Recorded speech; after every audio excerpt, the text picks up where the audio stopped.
Lycaon was one of the earliest kings of Arcadia. This is a central region of the Peloponnesus Peninsula. And in a distant past, Arcadia had been one of the most splendid places ever existed. During man's golden age, the wealth profusion that sprang up in these lands ensured happiness and peace. But the selfishness and greed of man put an end to this utopian kingdom.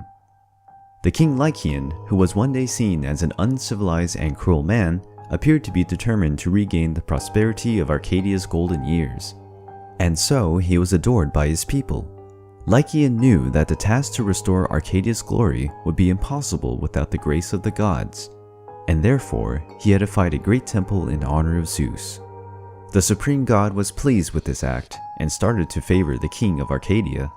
Satisfied with the fruits of his labor, Lycaon became obsessed with pleasing the gods and ended up as a religious fanatic.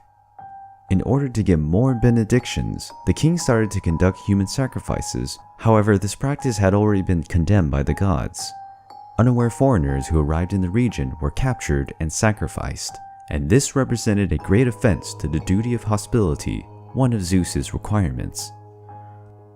To know what was going on in Arcadia, Zeus, properly disguised, decided to check if everything that people said was true. Right when he arrived, Zeus was taken to the palace where he would be delivered as a sacrifice. However, one of the king's assistants realized that the guest was extremely calm, and he warned his king. "My lord, there's something odd here. This man's calmness disturbs me. Perhaps Zeus is testing our hospitality as he did with Philemon and Baucis." "Soon we will find out about that." The king ordered a banquet in the honor of the guest, but the main dish would be the flesh of a slave. Lycaon and his sons feasted themselves with such meat, and being served with human flesh, Zeus became furious. "Damn fanatics, you misrepresented the worship of the gods in a rather heinous way, and for that sacrilege you will pay the price." Zeus had turned Lycaon into a half-man, half-wolf creature. The beast began to wander through the fields, feeding off livestock and terrorizing the people who lived in the region.